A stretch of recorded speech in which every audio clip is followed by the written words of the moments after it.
नमस्कार सर्वांना, cooking with अन्नपूर्णामध्ये तुमचं खूप मनापासून स्वागत. आज मुलांची फरमाईश होती की आपल्याला हॉटेलसारखी दाल मखनी हवी आहे. तर त्यासाठी आपल्याला एक खास मसाला वापरायचा आहे. तर इथे राजमा 1 वाटी घेतलेला आहे आणि पाव वाटी काळे उडीद हे रात्रभर भिजत घालायचे आहेत. आता हे छान भिजलेले आहेत, धुवून घेऊयात. कुकर आहे तो गॅसवरती ठेवू. आपल्याला 5 ते 6 शिट्ट्या करून घ्यायच्या आहेत. कुकरच्या शिट्ट्या झालेल्या आहेत, ते तोपर्यंत गार होऊ देत. इथे 3 टमॅटो घ्यायचे आहेत फोडी करून, एक अर्धा इंच आलं, 3 पाकळ्या लसणीच्या. आता याची प्युरी करून घ्यायची.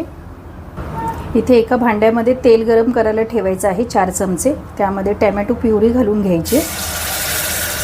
टोमॅटो प्युरी आहे ती तेल सुटेपर्यंत परतवून घ्यायची.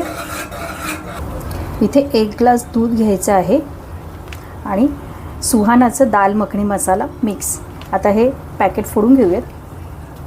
मसाला आहे तो त्या दुधामध्ये घालून घ्यायचा आहे आणि छान असं त्याच्या गुठळ्या मोडून घ्यायचे. दुधामध्ये मिक्स करून झालेलं आहे. तयार केलेलं मिश्रण घालून घ्यायचे.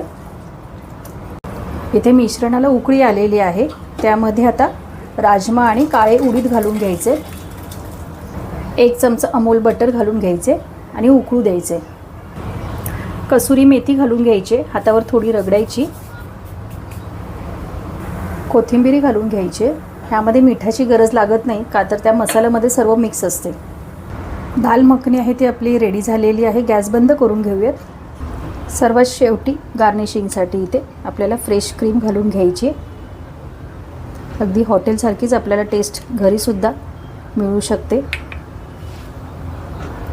दाल मखनी खात असताना रोटी किंवा नान आपल्याकडे जे असेल ते त्याच्यासोबत तुम्ही खाऊ शकता, अगदी भातासोबतही. तर आजची रेसिपी कशी वाटली नक्की सांगा आणि लाईक, शेअर, सबस्क्राईब करायला विसरू नका. धन्यवाद.